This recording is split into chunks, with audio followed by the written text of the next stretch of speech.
కాలి పిక్కల్లో సిరలు ఉబ్బి పాముల్లాగా మెలికలు తిరిగి ఉన్నప్పుడు మాత్రం కాసేపు నిలబడటమే కష్టమైపోతుంది. ఇక కొద్ది దూరం నడిచేసరికి కాళ్లు రెండు గుంజుతున్నట్లుగా, కాళ్లల్లో చిరచిరలాడుతున్నట్లుగా ఏదో అసౌకర్యంగా ఉంటుంది. కొన్ని సందర్భాల్లో కాలి పిక్కల్లో పుండ్లు పడి ఎంతకీ మానకుండా వేధిస్తూ ఉంటాయి.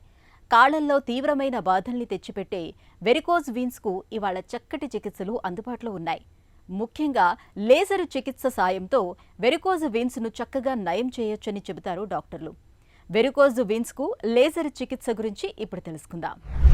ఈ వారికోస్ వెయిన్స్ వచ్చినట్టయితే ఫస్ట్ మనం ఒక వాస్కులర్ సర్జన్ దగ్గరకు వచ్చినప్పుడు ఒక డాప్లర్ స్కాన్ అనే ఒక చిన్న స్కాన్ ద్వారా మనము చూస్తే దీనికి ఏ స్థాయిలో ఉంది, ఎంత తీవ్రతగా ఉంది, దీనివల్ల సమస్యలు ఎంత ఏ స్టేజ్లో ఉందనేది కూడా మనం చూడటం జరుగుతుందండి. ఇలాగా వారికోస్ వెయిన్స్ డాప్లర్ చేసిన తర్వాత దానిలో రిఫ్లెక్స్ అనేది చూస్తాము, ఎంత సైజులో ఉన్నదనేది చూస్తాము. ఇవన్నిటి బట్టి ఏ స్టేజ్లో ఉందో వారికోస్ వెయిన్స్ అని మనం గ్రహిస్తాం.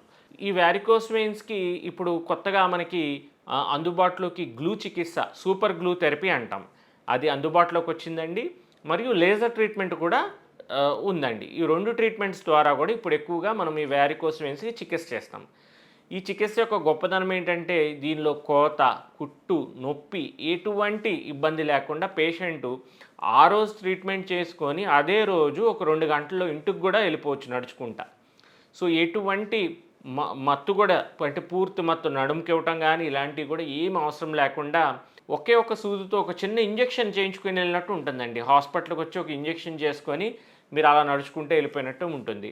సో ఈ గ్లూ ట్రీట్మెంట్తో పాటు వారికోస్ వెయిన్స్కి లేజర్ ట్రీట్మెంట్ కూడా చాలా రోజుల నుంచి మనం చేస్తూ ఉంటాము. అది కూడా ఏంటంటే చాలా అడ్వాన్స్డ్ ట్రీట్మెంటు.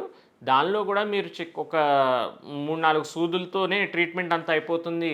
కాబట్టి పూర్తి నడుముకి కానీ లేకపోతే మత్తు ఇవ్వాల్సిన స్పైనల్ ఎనస్థీషియా కానీ ఏమి ఇవ్వకుండానే మనం ఓన్లీ లోకల్ ఎనస్థీషియాలోనే ఈ 2 ట్రీట్మెంట్స్ చేసుకోవచ్చు.